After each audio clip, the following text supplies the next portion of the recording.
Les sociétés de VTC demandent une refonte de l'examen, bien trop difficile, des chauffeurs. Le taux d'échec est pire que ce que redoutaient les sociétés de VTC, véhicules de tourisme avec chauffeur.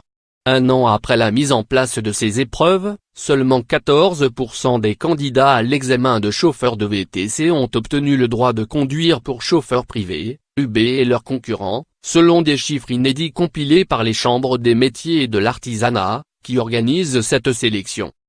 Entre mai et décembre 2017, sur les 406 aspirants chauffeurs qui se sont présentés à l'examen lors des 10 sessions organisées dans toute la France, 707 seulement ont été admis, 699 ont vu leur candidature rejetée.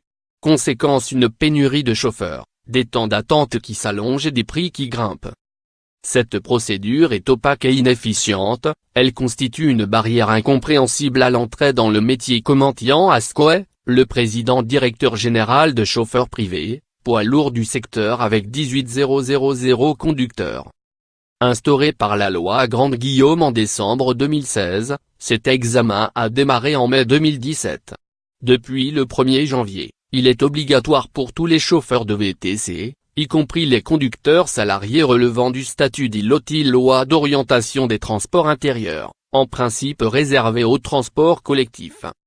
La plupart des candidats recalés étaient des chauffeurs LOTI qui travaillaient comme VTC et à qui l'on dit qu'ils ne sont finalement pas aptes, s'étonne Yan Ascoe.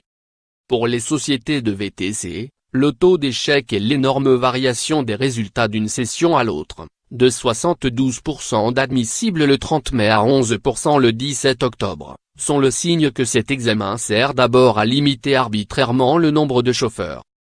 Il a été mis en place dans la précipitation, sans ligne directrice, et laisse la place à beaucoup de subjectivité dans les questions, estime Bertrand.